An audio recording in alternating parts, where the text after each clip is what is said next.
Hello, and welcome to this edition of Washington Notebook, featuring Congressman Dave Camp.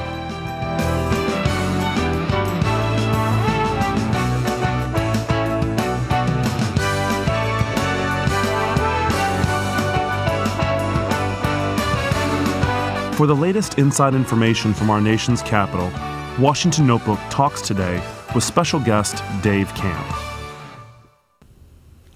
Hello and welcome to Washington Notebook. I'm Congressman Dave Camp. Today I'll be talking with Dr. James Billington, the librarian of the Library of Congress. As some of you know, President John Adams established the Library of Congress in 1800 to serve as a reference library for Congress and the United States government. And shortly after its establishment, then former President Thomas Jefferson donated his personal book collection to begin what is now known as the largest library in the world. Today, the Library of Congress continues to invest in and preserve American history. Dr. Billington oversees the library's collections of books, manuscripts, legal materials, film, maps, sheet music, sound recording, and much, much more. So, Dr. Billington, thank you so much for joining us today. Welcome to Washington Notebook. Thank you very much. Great pleasure. Can you just take a moment and explain a little bit about what the Library of Congress does? Well, the Library of Congress is the world's largest collection of stored and recorded human knowledge. It's in 470 languages, all kinds of formats. As you mentioned yourself, maps, movies, music, all those 3 M's. We have the biggest collection in the world. The books, if stacked end-to-end, would reach from here to Des Moines, Iowa. So it's an enormous collection. And it's the copyright deposit of the United States. So it's a record of the private sector creativity, intellectual and cultural creativity of the American people. So it's the closest thing we have to a mint record of our private sector creativity, which is immense, with our freedoms and with our ingenious people constantly on the move. But its first mission is to serve the Congress, which Congressional Research Service and the Law Library of Congress do almost exclusively in the case of Congressional Research Service, and the second is to serve the American people. Article 1 of the Constitution talks about promoting the useful arts and sciences, and that means recording our tradition of creativity and the world's whole fund of knowledge in various formats and languages, and making that useful to the American people. Well, I just know in my office, often when we have an issue that we don't know the answer to, we'll go to the Congressional Research Service, which is part of the Library of Congress, to help get an answer for our constituents who have write in on all the issues that are facing our country. But tell me a bit, your role as librarian or head librarian of the Library of Congress, what does that entail? Well, it entails making sure that we do the work involved in supporting the Congress with objective information, so that the Congress can make intelligent decisions on the basis of information they can rely on as being objective and not some sort of partisan type material. Secondly of all, it involves coordinating with other libraries, coordinating with the world. We do a digital project that has put online 19 million items of original primary materials online for use in K through 12. So we have to innovate new ways to perform our historic mission established right at the beginning as the oldest federal cultural institution of serving the Congress that makes the laws and oversees the functioning of the government, and the American people who need this supply of creativity and are now getting it increasingly online as well as on site here in 21 free public reading rooms. It's all free because it's all been supported by the Congress, which has in fact, through the Library of Congress, been the greatest single patron of a library in the history of the world. You mentioned online materials for K through 12. Could you go into those a little bit more for students or that may be watching that Yes, need what some we research? we have most papers of most presidents between Washington and Calvin Coolidge, and we have papers of Washington, Jefferson, Lincoln, online, more papers, primary documents of our history. Also, the first movies ever made by Thomas Edison, all kinds of maps and pictures, earliest maps made in America. It's a absolute galaxy of stuff, and it all has excellent and dependable curatorial comment. LOC.gov is the website, so you can get these 19 million items free, along with lesson plans that have been proven, because we've also trained a great number of teachers, both online and so forth. So we have established a new educational function which we have to oversee to help teachers have access to the original documents of American history, which stimulate kids to ask questions, and at the same time it inspires them with the real story of America, which is told in their own handwriting. To see Jefferson's rough draft of the Declaration with corrections by Adams and Franklin, pretty good editorial team. To see Lincoln's reading copy of the Gettysburg Address, to see these primary documents of our forefathers and the various inventions of all kinds that Americans have made is a thrilling thing for kids, and it's also stimulates them to ask questions. And they have dependable, clear commentary written especially for K through 12 to use. So it's a free online service available and widely used by teachers around the country. And what is that website again? LOC.gov. Oh, excellent. Thank you. Well, it's a fascinating place, the Library of Congress. And tell me, what are some of the highlights of your job being in charge of all of that material?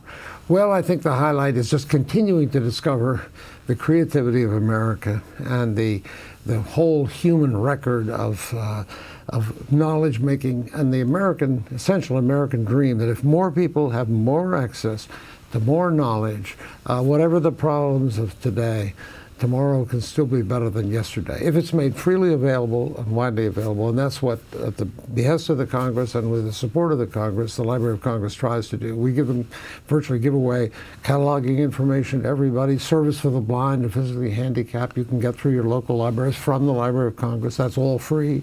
There's all kinds of services that we perform in the background, so to speak, of the whole library and educational system of America. Well, I know since 2000, Congress and the Library of Congress have participated in a Veterans History Project. Can you describe that for our viewers? The Veterans History Project is the great project. It's the best, it's the largest oral history project in American history. We now have 78,000 testimonies of veterans who fought in any of our wars in America, beginning with World War I right up to the present day. 11,000 of these are online, so you can have access to them.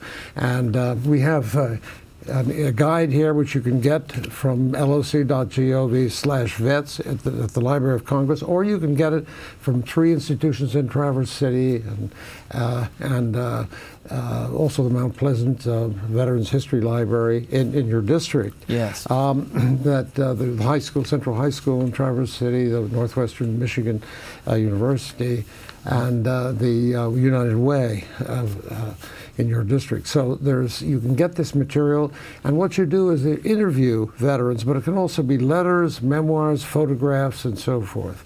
And so the history of wars will never be the same. It's a wonderful program for schools to do, to find veterans who fought in any of our wars, right from the very beginning of at least World War I. We have some veterans from World War I and others that have been interviewed. It's a wonderful project for veterans to interview other veterans or school children. Some of my own grandchildren have interviewed veterans. They find it thrilling because you learn about the sacrifices on which we all depend and towards which we have never before had this full a record of any countries, what war was like, how it was fought, the heroism, the entire human experience. So it's a great project. It was unanimously mandated by both houses of Congress to the library to do this, but it's had tremendous volunteer support all around the country. And I think your people, some of your kids in high school would enjoy, and it means a lot to the veterans who sometimes haven't opened up about their experiences. But it's wonderful to have generations reading and talking to younger generations. Well, one of the things I get to do is to present medals to veterans who hadn't received them or had lost them. So I've often gotten to meet very personally veterans and their families. And in the course of the ceremony to give their medals, I often hear very much their personal story in terms of how they participated, their views and thoughts, and so this oral history really will capture that so many people can hear it. Where would I find that oral history if I wanted to listen to one?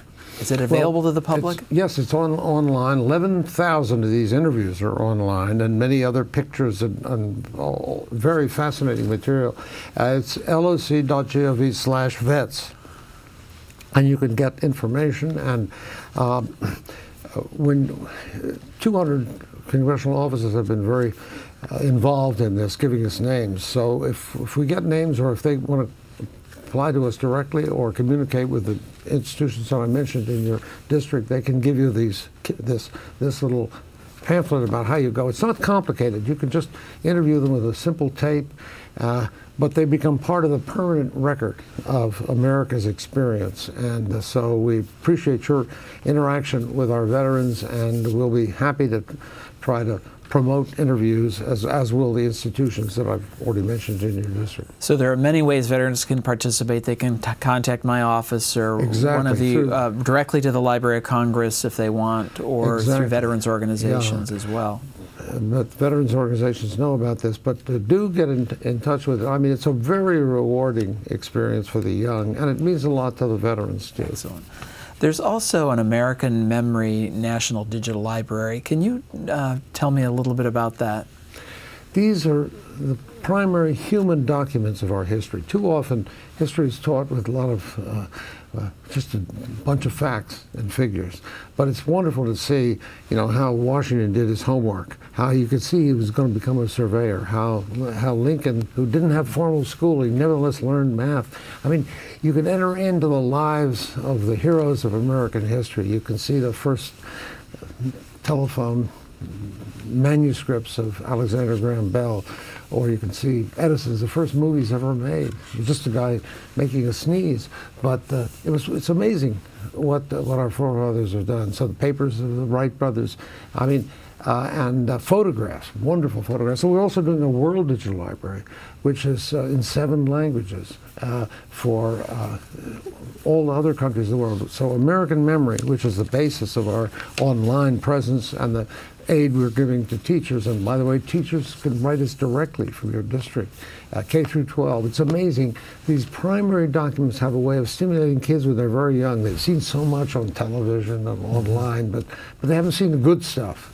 And the history of America is really a very inspiring thing that you can get introduced to very early, and you can relate to, because these are human documents, the earliest photographs ever made in this country, earliest movies, and so forth. And you also get some sense of the creativity of America, which our government was in many ways set up to promote. The very first article of our Constitution talks about promoting the useful arts and sciences. Well, you can get this online. We've had relationships with probably 100,000 teachers throughout the country on this, and so teachers and educators, librarians, and homes, just your individual home where a lot of learning can go on. It's all free, it's all there for kids and for all of us lifelong learners.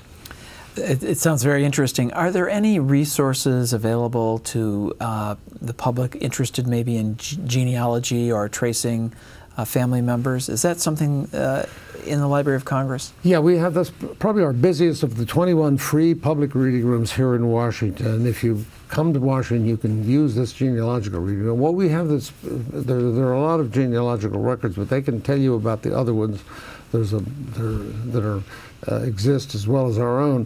What we have is a lot of rare publications of family histories. The Archive of American Folklife has a lot of this, of ethnic groups, origins, back, because it's a world library. You can find out in the old country where they came from. A lot of the reference materials online, but it's best if you can to come visit, and they can give you a form, and in a day in the genealogical reading room at the Library of Congress, you can find out amazing things about your origins. Oh, that's excellent. I know we're really running short of time, but I wanted to ask quickly, you often have tremendous exhibits at the Library of Congress, and I wonder if there's anything this winter that you'd like to highlight in case anyone's Well, I think traveling to depending on the Washington? United States, of course, we reconstruct Jefferson's library, which was a fascinating thing in its time. There's an exhibit of the early Americas, the first map of the New World, the first map that shows the world is round, that there's a distinct Pacific Ocean. The pre-Columbian things, we have a beautiful codex, first picture of the Virgin and Child in the New World in a Mexican codex, haunting things surrounded by Aztec symbols. I mean, wonderful things that will inspire you. Much of this is online. You can get it in your own home or anywhere you have access to the internet. It's all free. You can download it. And if you come here, you will see some wonderful exhibits and interactive ones, too. Thank you very much, Dr. Billington. We have been visiting with Dr. Billington, the librarian of the Library of Congress, and this has been another edition of Washington Notebook.